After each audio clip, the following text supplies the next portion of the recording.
Bonjour à tous, je suis Chloé Sidbon, comédienne voix off, reporter animatrice et je suis également présidente de l'association Les Voix qui représente les comédiens professionnels de la voix enregistrée en France. J'ai le plaisir aujourd'hui d'interviewer Gaspard, étudiant passionné par les métiers du son qui sont actuellement révolutionnés par la démocratisation de l'intelligence artificielle.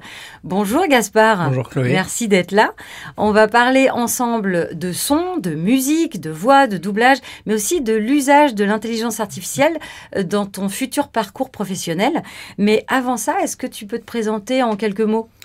Je m'appelle Gaspard, j'ai 17 ans. Ce que j'aime bien dans la vie, c'est les pattes, les chats, les chiens, les voitures, la musique et le son, comme tu l'as dit tout à l'heure.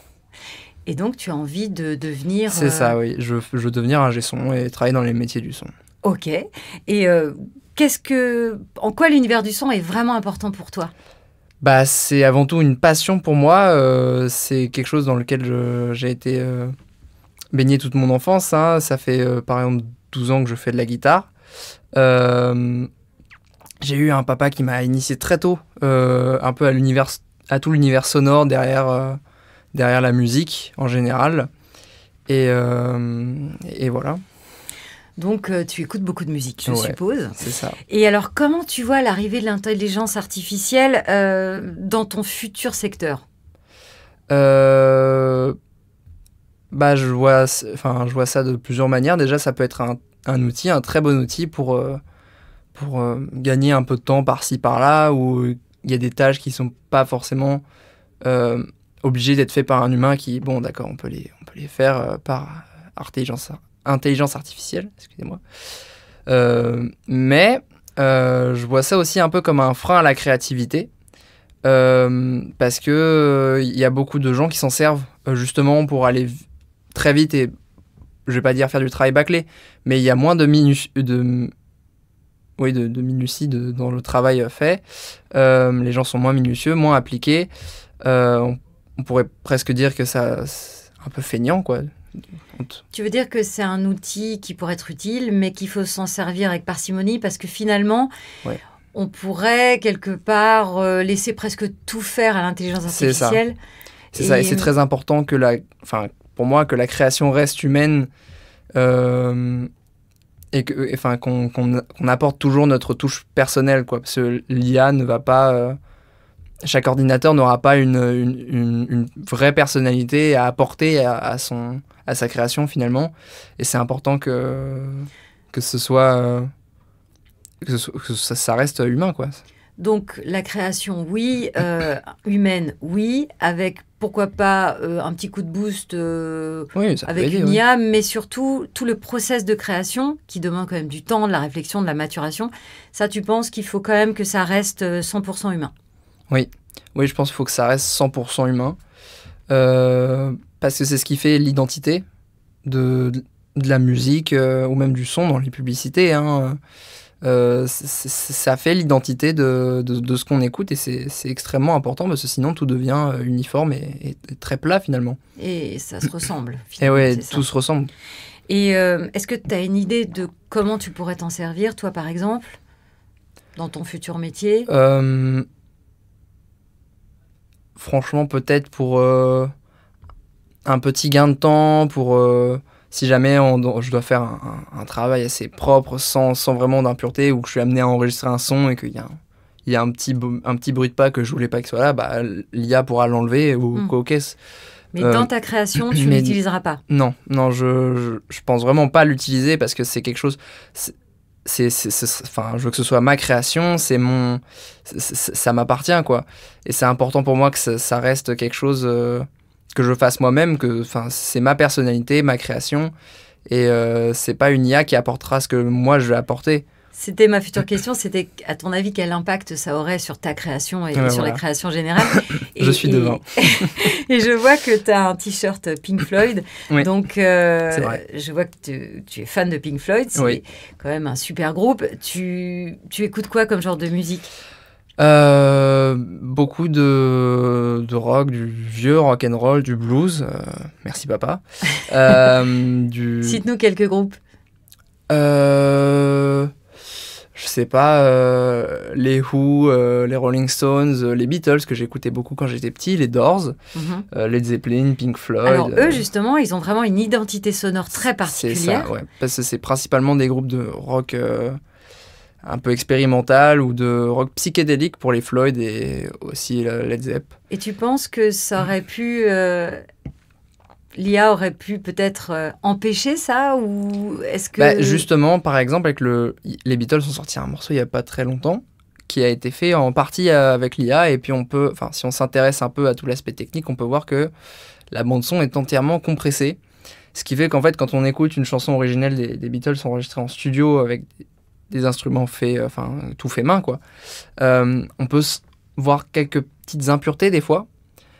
Enfin, entendre des petites impuretés. Il y a souvent des éléments dans la musique, des sons qui vont être plus forts que d'autres, ce qui fait que ça va créer vraiment le son va vivre. Alors qu'avec l'IA, le son vit beaucoup moins. C'est ça que en fait, je veux dire que tout ce qui est non parfait crée le charme finalement et l'identité sonore d'un groupe de musique. C'est comme quand on parle avec quelqu'un, s'il est parfait, on s'ennuie, quoi.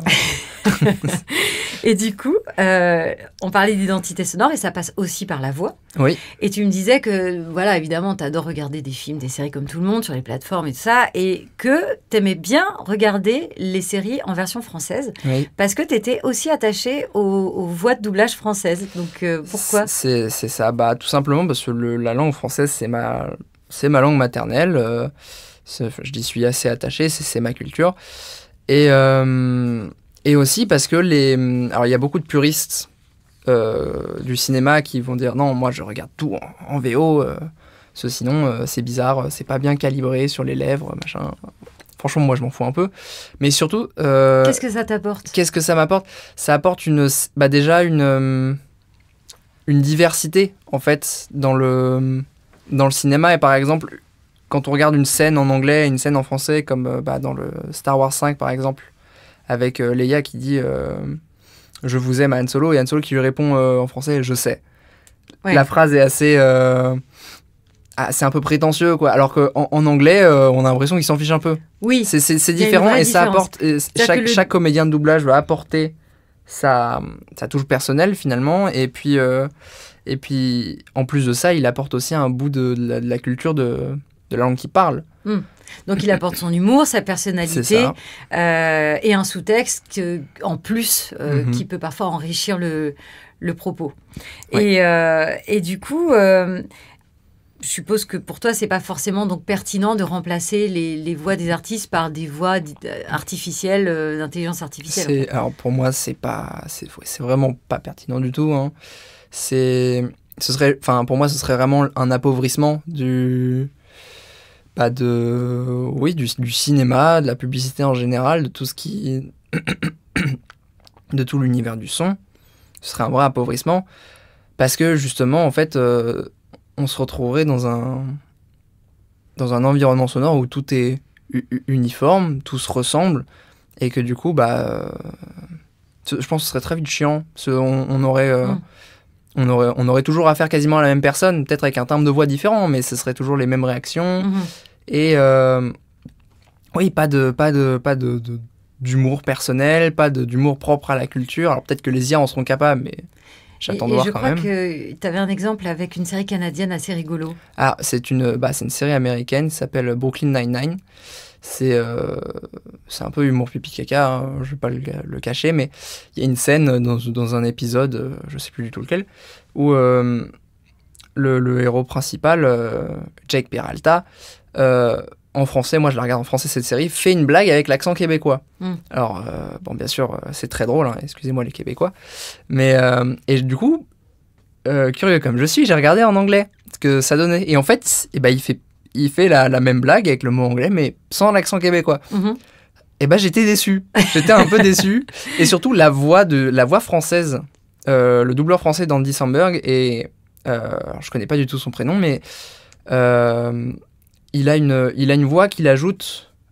Sa voix rajoute vraiment son jeu, en fait. Le jeu du personnage. Ça fait le jeu. Et c'est le personnage que moi, parce que j'ai d'abord regardé en français cette série. Et en fait, avec la voix française, ce personnage, c'est vraiment un petit cancre, quoi, un petit rigolo.